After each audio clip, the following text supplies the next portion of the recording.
Hello बच्चों, let's see the question.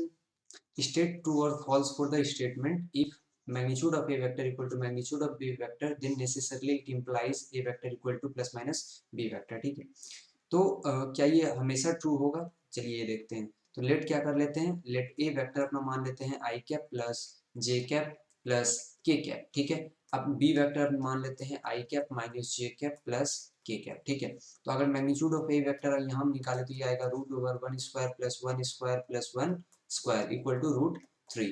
अगर magnitude of B vector की हम बात करें तो ये क्या आएगा, root over one square plus minus one का स्क्वायर प्लस वन स्क्वायर, तो ये भी रूट 3 आ गया. ठीक है, तो यहाँ पर से अगर हम देखें क्या आ रहा है, मैग्नीट्यूड ऑफ ए वेक्टर जो आ रहा है ये equal to magnitude of B vector आ रहा है, but A vector not equal to B vector आ रहा है.